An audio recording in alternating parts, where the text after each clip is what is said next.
Hey, what's going on, everyone? Curious Wanderer here. And thanks to a certain troll on Twitter who likes to target me, screen capping my posts and then uploading them for people who are angry, I don't think, exactly like they do, to bitch and moan at. My most recent video, which details my opinions regarding women in gaming, has gotten a fair bit more attention than I'm accustomed to. And I have, of course, experienced some backlash since my opinions are not popular. One of the more interesting things that was sent my way was this article, which allegedly details 20 women in gaming who I guess are supposed to make significant contributions. Um, but I thought it would be fun to look at this article. This will likely be a fairly long video, so I do apologize in advance. But I did glance over this article briefly just to kind of get an idea what I'm in for. Um, but yeah, let's go ahead and take a look. The first woman, Maria Alegre. Gaming is more than just fun. It's big business. Market research from Newzoo estimated the mobile gaming sector hit 68.5 billion in 2019. CEO Maria Alegre co-founded Chartboost in 2011 to help game developers move beyond traditional mobile game ad networks. 9 years later, her company is still innovating with its new unified auction tool, Helium, allowing developers to maximize pricing for each impression opportunity. Follow her on Twitter. No, I don't want to follow her on Twitter. So, this first woman uh, appears to be engaged more in the business side of games. And it seems to have a specific focus on mobile games. Now, any real gamer knows that mobile games are geared more toward the casual gamer, someone who's waiting in an airport for their flight, or in the waiting room to see a doctor, or some other time when they happen to have their phone with them and they've got nothing better to do. Waste a few minutes on a mobile game, spend some money on some microtransactions. I'm sure mobile games are big business. I mean, 68.5 billion. Yeah, that's big business. However, these people are not what would be called the core gamers, which are the ones that play mainstream franchises like Halo, Gears of War, Call of Duty, the Souls series, you know, the great and famous franchises of the industry. So, this woman likes to dabble in mobile gaming. Sure, whatever. The next one is Tina Amini, EIC of Games, and IGN. As journalists ourselves, it's exciting to see women getting represented in the male-dominated field of games publishing. Tina Amini has been writing about video games since 2009 for venues like Complex and Kotaku, rising through the ranks until IGN Entertainment hired her away from Mashable to be its editor-in-chief of games. She's also a friend of GamesBeat, moderating a fireside chat for the 2019 GamesBeat Summit and returning to speak at this year's conference. Yeah. So, I don't really know anything about Complex, but I think it was made abundantly clear in the recent past that companies like IGN will gladly take bribes to give perfect 10 scores to pieces of shit games like, I don't know, Last of Us 2. If you think that so many gaming publications giving that game perfect 10s is legitimate games journalism, you're huffing something, and I want to get the contact info for your provider. So yeah, IGN. That's not really something to be proud of. They're known to be shady with their practices. Kotaku is a trash fire. The UK branch shut down, and the remaining American branch largely survives off of hate clicks and controversial opinions. Often they do anything but games journalism. They talk about politics and gender stuff and People, they just want to hear about games and be entertained. So she's a games journalist. Likely an activist. She contributes precisely nothing of value to the games industry. And then we have Amber Dalton, Senior Director of Sales Sponsors for Twitch. That's pretty cool. Twitch is a major brand. The people who are drawn to work in the gaming industry, unsurprisingly, are usually gamers. Not all of us are as hardcore as Amber Dalton, though. Her day job is Senior Director of Sales and Sponsors for Twitch, the live streaming service owned by Amazon, where she brings together brands and influencers at events all over the world. But she also co-founded PMS Clan, a community for competitive female gamers, with her twin sister Amy Brady way back in 2002, and was herself ranked in intense games like Halo 2 and Gears of War. Now, I give this woman some credit. Halo 2, Gears of War, those are mainstream, famous game franchises, and apparently she played them, got pretty good at them, and enjoyed gaming. I have never said that women should not play video games. Any woman can play any video game they want. And some women are interested in these core game franchises, but most of them are not. Now, as for Twitch, I recognize the value of Twitch. Like a lot of products, it depends on how you use it. I've met some pretty cool people through Twitch, and the company though is just really whacked. There's one person on staff, I guess. They think they're a deer. I don't know. But Twitch is kind of squirrely. I respect her as a gamer because it seems she at least has an interest in playing real games. And I respect her as probably playing a vital role with Twitch, which again is a significant company in the gaming space. So I give her credit. But Twitch is suspect. Then next we have Tanya DePass, founder I Need Diverse Games, and that's a red flag right off the bat. Known as Cypher Ofter, Tanya DePass is another serious gamer, video, and tabletop who smashes preconceptions both as a woman of color, not sure why her skin color matters, but okay, and as founder of I Need Diverse Games, a nonprofit organization that raises the visibility and support of underrepresented groups. Underrepresented means that while women make up 51% of the U.S. population and African Americans 13%, the 27 IGDA survey showed only 23% of gaming professionals identified as female and 1% identified as black. It's heady stuff that needs addressing to ensure gaming continues to grow as a pastime for everyone. No, it is not. And I can tell you exactly why those statistics are the way they are. 13% identified as female. Newsflash. Women are not as interested in games as men are. And many of the women who do play games are expecting different things from games than men do. I guarantee you your average woman is not out there bashing demon skulls in Doom Eternal. And 1% identified as black, well, that's not really a surprise. Honestly, blacks are a minority in America. You have a minority group, you have minority representation. As far as I know, there is nothing stopping women or black people from purchasing and playing games that they want to play. Nor is there anything stopping them from practicing and getting good at games and trying to make some headway as a professional gamer.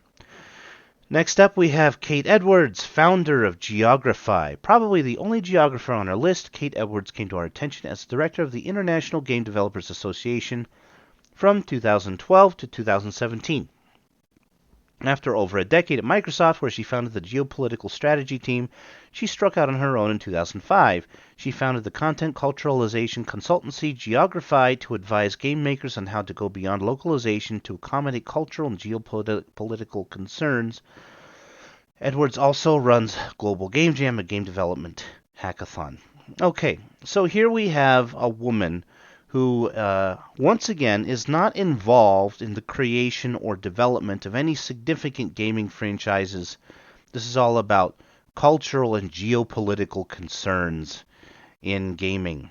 Games should not be about politics or about any real world bullshit. Games are meant for fun. Games are meant for enjoyment and to have a good time, not as educational tools. Here's where things start to get a little more interesting. We have someone named Megan Fox, which is an interesting name there, founder of Glass Bottom Games. Okay, we have a woman here who founded a game company.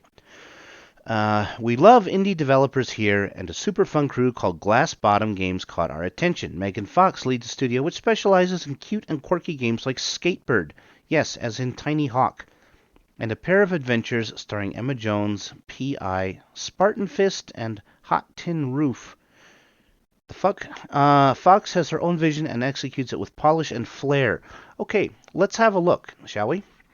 So the first game mentioned is Skatebird. Let's go to Steam. I'm guessing it's steam.com. Or no, maybe... No, that's not a store. It's been a while since I visited the actual website. Store.steampowered.com. Here we go. All right, let's have a look, shall we? Skatebird. What do we got here? Here we go. Skatebird. Grind on bendy straws, kickflip over staplers, and carve killer lines through cardboard and sticky tape parks. Above all else, skatebirds try their best. So we have here what looks to be, and pardon me, my internet is utter fucking shit. So these screenshots probably aren't gonna. You can kind of see what we have here. What it appears to be like a cute, quirky little game with birds. Now, I'm not knocking games like this by any means. I have a game called Flower on my Steam account and a game called Journey on my Epic Games account. And I enjoyed them very much. I've played Journey twice. I've played Flower multiple times when I felt like relaxing, just chilling out. There's nothing wrong with games that are meant to be more experiences than have sort of narrative structure. But as you can see, overall we've got 309 reviews. Very positive. That's great. Looks like a nice, cute little game, but a game like this is not going to have mainstream appeal. It's not going to significantly impact the games industry in any way. There's a place for games like this, but a game of this kind is not of any significance in the overall scheme of things. So, I could look up these other games, but I think Skatebird is enough to serve as an example. This is a woman-created product. I'm not saying that it'll only appeal to women. I could probably enjoy playing as a cute little bird. Both men and women might enjoy something like this, but women are not going, by and large, women are not going to create your huge blockbuster franchises that pull gaming forward. So, next up, we have Tracy Fullerton, professor, University of Southern California. At the University of Southern California, Tracy Fullerton is helping shape the next generation of game developers. Fullerton wrote Game Design Workshop, a design textbook in use at game programs worldwide, and serves as director of the interdisciplinary USC Games program. Her research center, the USC Game Innovation Lab, has produced highly regarded games such as Cloud, Flow, Darfur is Dying, and The Night Journey with artist Bill Viola. She's currently working on Walden, a simulation of Henry David Thoreau's Walden Pond experience.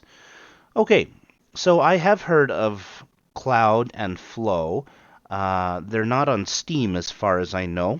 I did look them up, and I think they're more in the vein of Flower, Journey, Skatebird, these nice little relaxing, quirky games. And again, I have no problem with those, but they're not going to be significantly impacting the industry in any way. Now, the one that really caught my attention was Darfur is Dying, which is nothing but a political statement. It's an interactive lecture, basically, and no one is tripping over themselves to play these interactive activist lectures disguised as games. I can guarantee you. So there's nothing to see here. Game Design Workshop, if this is used at game programs worldwide, I acknowledge that contribution. Um, it seems that maybe she's contributed something of value in that way. So credit where credit is due. Now, we move on to one of the few people on this list who has any significance. Amy Hennig. For decades, Amy Hennig has been writing mainstream games for Nintendo, Electronic Arts, Eidos Interactive, and other studios. The jewel in her crown is co-creating the highly influential Uncharted series, but her writing has elevated the professional artistry of video games overall. Skydance Media recently recruited her to start its Bay Area game development office, so her story continues to evolve. Now, this is a woman who, in my opinion, represents an exception to the norm. Most women are not balls deep into gaming like Amy is. But she has done some shit. Uncharted, Legacy of Kain. I think she also did work on Jak and Daxter. These are gaming franchises that, of course, are widely recognized and are celebrated by many people. So this is a woman that I have a lot of respect for. She actually got out there and shook things up. She did things for gaming. She wasn't interested in just being an activist or working for representation or diversity, blah blah blah. She just created fun experiences for people. So kudos to Amy. She is one of the winners on this list. Then we have Keisha Howard, founder of Sugar Gamers. 10 years ago, self-described geek, Keisha Howard started the inclusive tech community Sugar Gamers to encourage women and underrepresented groups to participate in all aspects of geek culture. And that's just one of her projects. The production company she owns, Live CGI, creates custom AR avatars for newsrooms and other live events. She works at the digital marketing agency The Blaze Breakers, handling social media, digital strategy, and event coordination. She'll be speaking at GamesBeat Summit again in 2020, and oh yeah, she also likes robot fights. Okay, wonderful. So, once again, efforts at activism, inclusion, underrepresented groups, blah blah blah, participate in, yeah, I think you know what I'm trying to say. These underrepresented groups, these women, there's nothing stopping them from getting into and participating in geek culture if they want to. I don't think we need official organizations to get these people into gaming and geek culture. I think they will get into it if they want to. This woman is nothing but an activist. She does no significant work on game development whatsoever. And then the stuff that she's currently doing with the Blaze Breakers, that's on the business side of things. Fine.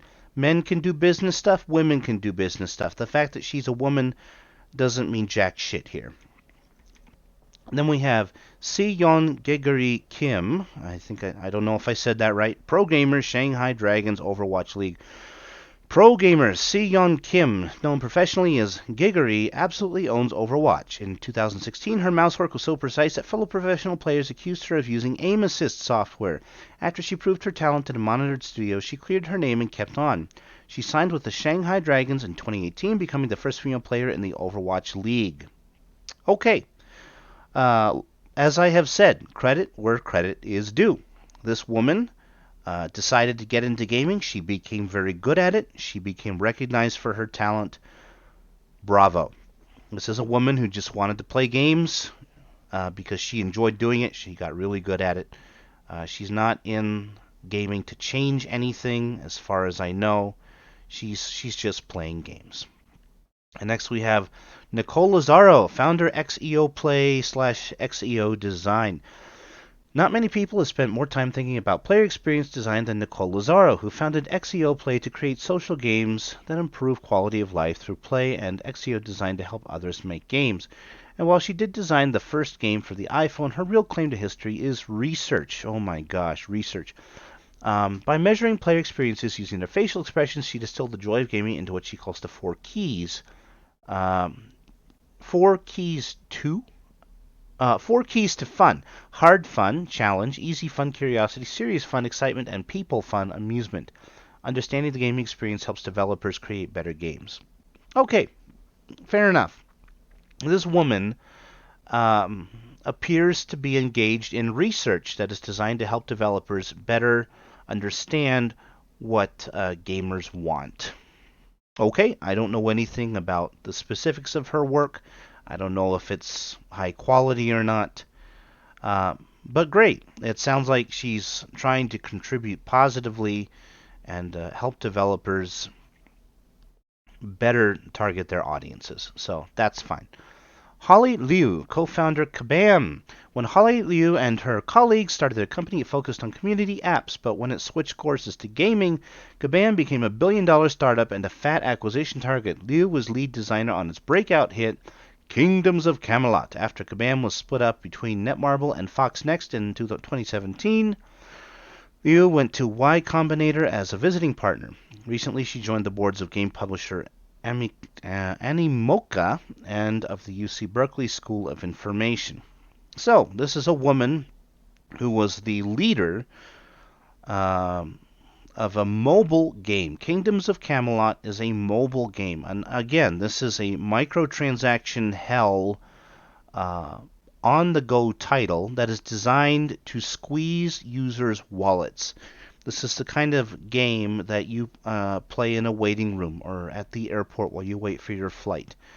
Um, I acknowledge that mobile games are very profitable, but most people who take gaming seriously are not going to be wasting their time on these cash grabs. So, and then what she's doing now, it sounds like it's entirely business related, not significantly involved in the development of any titles that impact the industry.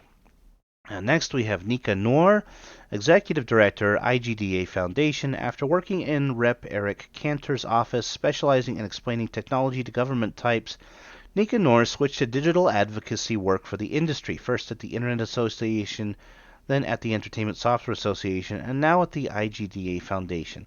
At the ESA, she emphasizes the industry's diversity and inclusion efforts. Work she's continued at IGDA. She'll be speaking at GamesBeat Summit 2022. Nora also works at Liminal, blah, blah, blah. So we have here another activist who is focused on diversity and inclusion. Gamers don't care. People who really love the hobby do not care about diversity and inclusion. They just want fun, escapist experiences. That's it. And once again, as a chief strategy officer, she appears to be working on the business side of things, not significantly engaged in any kind of development. Next, we have Jade Raymond. The games Jade Raymond has helped create as a programmer is impressive, especially Assassin's Creed, the critically acclaimed stealth action adventure franchise she co-developed at Ubisoft Montreal. Keyword, co-developed. But she didn't stop there. She also started the Ubisoft Toronto office, made games for Electronic Arts, and briefly reported on gaming culture for the G4 TV show The Electric Playground.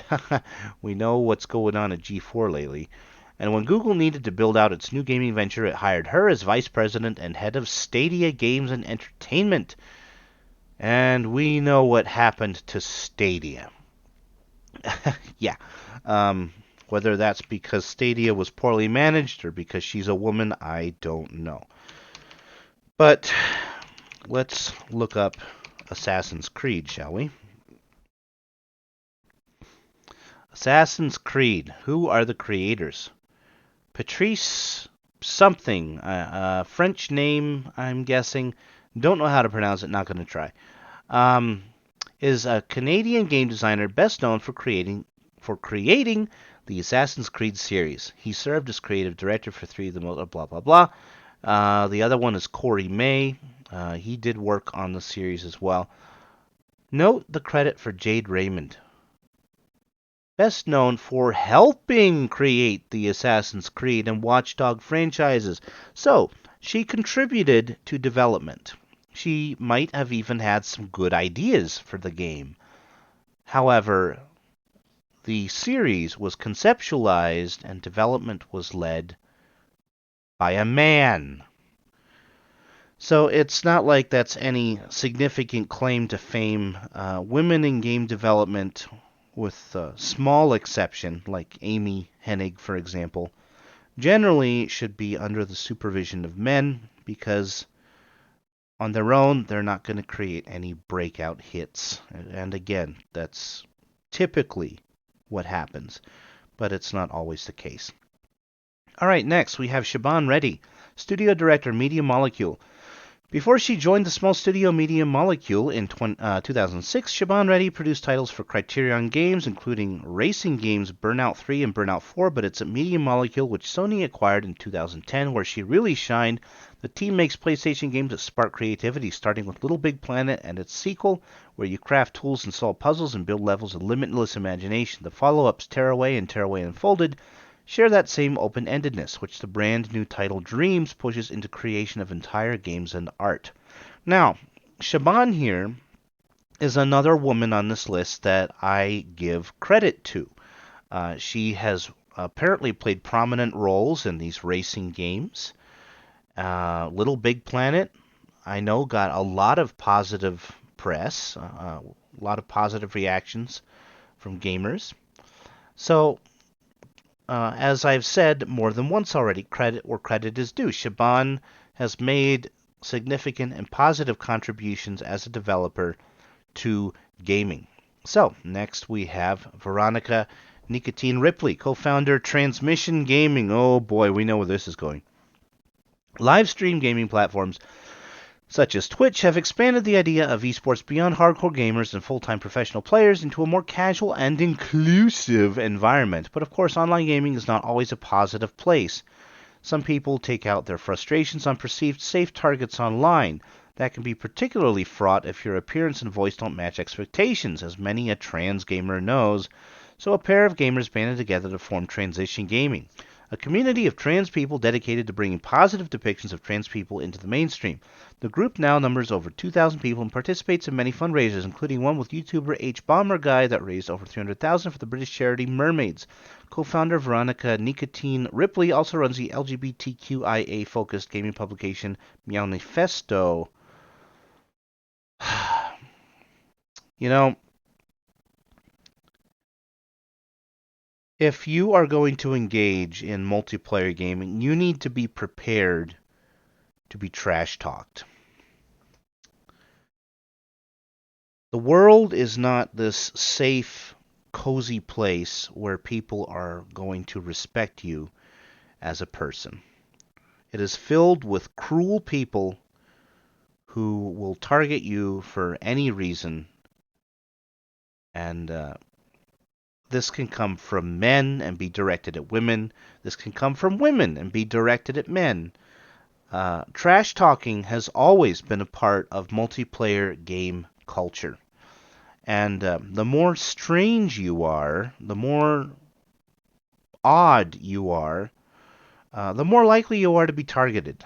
And, this applies to certain groups of people. I'm sure you can infer what I'm saying here.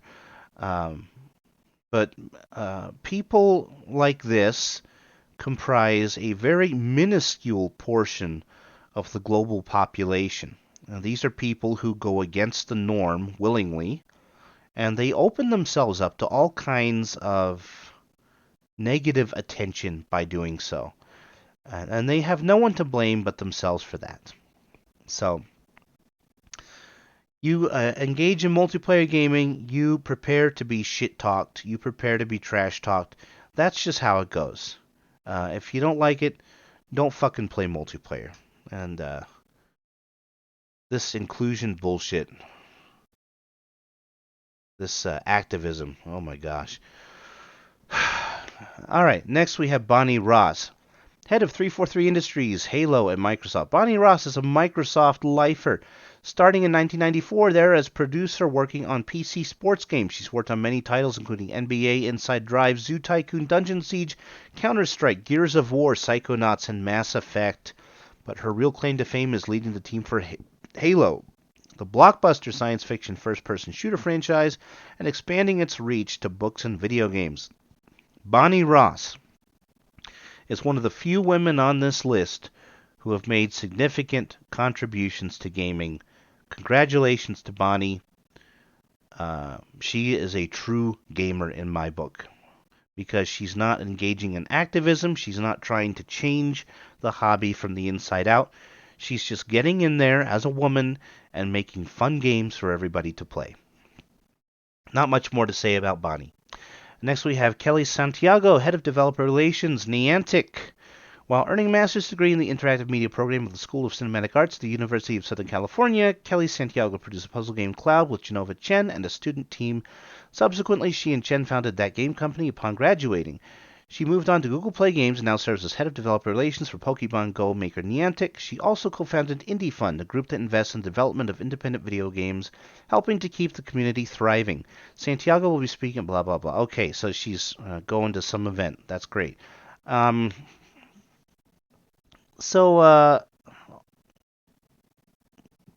Go, I know, is big with people who love Pokemon. That is a game that's definitely had an impact on the industry. Google Play Games, again, it sounds like she's involved largely in the mobile gaming space. There's another puzzle game here, Cloud. Likely it's another one of those relaxing type games, which, as I've mentioned, there's nothing wrong with those. You're just not going to see people, the hardcore gamers really latching on to those experiences. So credit to her for helping to bring into the mainstream the real-life Pokemon catching game, Pokemon Go, which is probably just a data gathering app in disguise, if I'm being honest, but what are you going to do? Tanya Short, designer, Kit Fox. After building the survival adventure Shattered Planet at the Execution Labs incubator, Tanya X Short, artist Jinran Liu, and programmer Jongwoo Kim founded Kit Fox in 2014. Since then, Short has been creating some wild games like the Henry VIII Simulator, Fit for a King, and the Tinder for Swords Boyfriend Dungeon. Short also founded the nonprofit Pixels, a Montreal-based organization that supports and encourages women in game development with scholarships to attend GDC and mid-career support. Once again, focus on women. And as I have said, women who really want to get into this space and play games and develop games can do that. The fact that there aren't more women should tell you something about the psychological differences between men and women. Men, on the whole, like gaming a lot more than women do, and the women who game usually like different things in gaming than men do. So, I did look at this here. Boyfriend dungeon interview, falling in love with Tinder for Swords. The idea behind this role-playing game is fantastic. You romance weapons. They transform from people, and in one case a cat, into weapons. You talk to them and take them on dates, such as a nice stroll by the lake, or hacking and slashing in a dungeon, such as a mall, because dating, it also feels like oh my gosh, what is this tripe? This is another experience designed by a woman, for women, probably. That's not going to have any impact on the mainstream, I guarantee it. And next we have Kim Swift, Game Design Director, Stadia. Yes, there's Stadia again. Stadia Games and Entertainment, Google Stadia. When Valve saw Narbacular drop, a game Kim Swift and some fellow graduates of DigiPen Institute of Technology created, The studio hired them to rework the concept into the innovative game Portal. Swift was a leader of the Portal team as well as a level designer at Valve. Swift also worked on Left 4 Dead and Left 4 Dead 2. She left Valve for Airtight Games, then got recruited by Amazon and snapped up by Electronic Arts. Now she's an arrow in Google's Stadia quiver. Follow her on Twitter. Stadia. When was this article published? I don't know when this article was published. But as we can see here, most of these women are engaged in the business side of things, or they're involved in activism, or they're trying to increase diversity and inclusion in gaming. And very few of these women have made significant contributions to gaming in the form of blockbuster game franchises.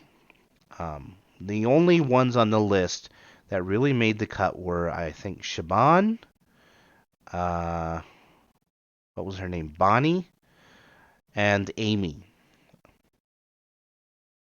And, I mean, there's really not much more to say at this point. People, they say, oh, women have had a big impact on gaming. You know, fine. I mean, women probably have had an impact on gaming in various areas. Business management, um, stuff like, social media management, stuff like that. Um, but anyone can do those roles. Only men, mostly only men, can really step up to the plate and create the mainstream gaming franchises that the main player base, which is overwhelmingly male, expects. So, I think this article speaks for itself. There's a lot of stuff in here that really shouldn't be attached to gaming at all, and that's about all I have to say about that. Thanks for watching. Hope you have a good day, and I will see you in the next upload. Bye.